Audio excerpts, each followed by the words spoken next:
بسم اللہ الرحمن الرحیم۔ السلام علیکم۔ ایک مرتبہ ایک ملک کا بادشاہ بیمار ہو گیا۔ جب بادشاہ نے دیکھا کہ اس کے بچنے کی کوئی امید نہیں تو اس نے اپنے ملک کی رعایا میں اعلان کروا دیا کہ وہ اپنی ساری بادشاہت اس کے نام کر دے گا، جو اس کے مرنے کے بعد اس کی جگہ ایک رات قبر میں گزارے گا۔ یہ بات سن کر تمام لوگ بہت زیادہ خوفزدہ ہو گئے اور کوئی بھی بادشاہ کی جگہ ایک رات قبر میں گزارنے کو تیار نہ تھا۔ اسی دوران ایک کمہار جس نے ساری زندگی کچھ بھی جمع نہ کیا تھا، اس کے پاس سوائے ایک گدھے کے اور کچھ نہ تھا۔ اس نے سوچا کہ اگر وہ ایسا کر لے تو وہ بادشاہ بن جائے گا اور قبر میں حساب کتاب میں کیا جواب دینا پڑے گا۔ اس کے پاس صرف ایک گدھا ہی تھا، اس نے اعلان کر دیا کہ وہ بادشاہ کی جگہ ایک رات قبر میں گزارے گا۔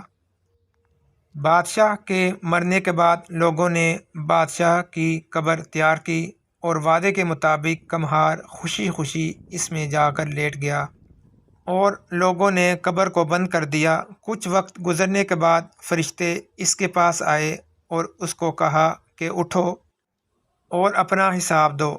اس نے کہا کہ حساب کس چیز کا؟ میرے پاس تو پوری زندگی ایک گدھے کے سوا کچھ نہیں تھا۔ فرشتے اس کا جواب سن کر جانے لگے، لیکن پھر اچانک رک گئے اور بولے، ذرا اس کا نامہ اعمال کھول کر دیکھ لیں کہ اس میں کیا ہے۔ جب نامہ اعمال کھولا گیا تو سب سے پہلے فرشتوں نے پوچھا کہ ہاں، فلاں دن تم نے گدھے کو ایک وقت بھوکا رکھا تھا۔ اس نے جواب دیا، ہاں ایسا ہی تھا جیسا آپ کہہ رہے ہیں۔ فوری طور پر حکم ہوا کہ اس کو 100 کوڑے مارے جائیں۔ کمہار کی خوب دھلائی شروع ہو گئی۔ اس کے بعد فرشتوں نے سوال کیا، اچھا یہ بتاؤ، فلاں دن تم نے گدھے پر زیادہ وزن لاد کر اس کو مارا تھا؟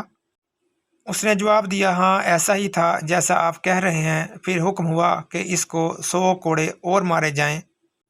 اس کو پھر مار پڑنا شروع ہو گئی، غرض صبح تک اس کو ہر سوال کے بعد اس کو مار پڑتی گئی۔ صبح جب قبر کشائی کے وقت سب لوگ اپنے نئے بادشاہ کا استقبال کرنے کے لیے اکٹھے ہوئے، جیسے ہی انہوں نے قبر کھولی تو اس کمہار نے باہر نکل کر دوڑ لگا دی۔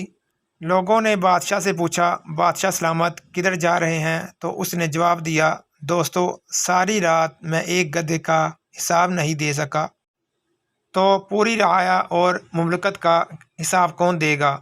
جیسا کہ حدیث شریف میں ہے، حضرت عبداللہ بن عمر رضی اللہ عنہ سے روایت ہے کہ رسول اللہ صلی اللہ علیہ وآلہ وسلم نے فرمایا، آگاہ ہو جاؤ، تم میں سے ہر ایک نگہبان ہے اور ہر ایک سے اس کی رعایا کے بارے میں سوال کیا جائے گا۔